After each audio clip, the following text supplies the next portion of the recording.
Blitzkurlar o'rgating. Okay, e-futbolni fanatimiz deyman. Qani ketdi o'rganib olamiz. Birinchi bo'lib o'zi effortless curler shot qanaqa bo'lishini tushuntirib beraman. Buni e-futbol o'ynaganlar juda ham yaxshi bilishadi.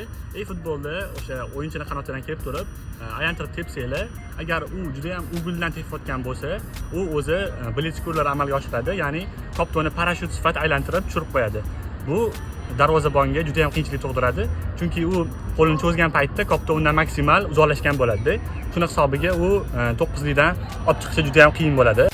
Endi blitz shotni o'rganish qismiga o'tamiz. Koptonni qo'yayotganimizda shunday o'zimizdan to'g'rimizaga qo'yib olamiz. Keyingi e'tibor beradigan narsa bu koptonni oyog'inglar bilan bo'lgan kontaktni. Kontakt qo'yayotganimizda biz aylantirib tepayotganimizda oddiysida tepganimizdan keyin oyog'imizni reski yerga qo'yamiz. Blitz uslubida oyog'imizni yerga qo'yishga shoshilmaymiz. Koptonni oxirigacha kuzatib qo'yganimizdan keyin yerga qo'ysak bo'ladi. Shunda kopton aylanib parashyut uslubida darvozaga boradi. Keyingi e'tibor beradigan narsa bu gavdamiz. Gavdamizni maksimalni orqaga tashlaymiz. Ya'ni bu xuddiki mensimasdan tepishga o'xshaydi. Parashyut aylanishi uchun biz shunaqangi harakatlarni bajarishimiz kerak. Koptonni maksimalni oxirigacha kuzatib qo'yamiz.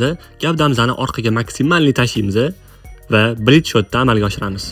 Yana futbol haqida foydali videolar ko'rmoqchi bo'lsangiz, profilga obuna bo'lib qo'ying, videomizga like bosing, kommentariyaga o'rganmoqchi bo'lgan narsangizni yozib qoldiring, keyingi videolarda chiqarishga harakat qilamiz.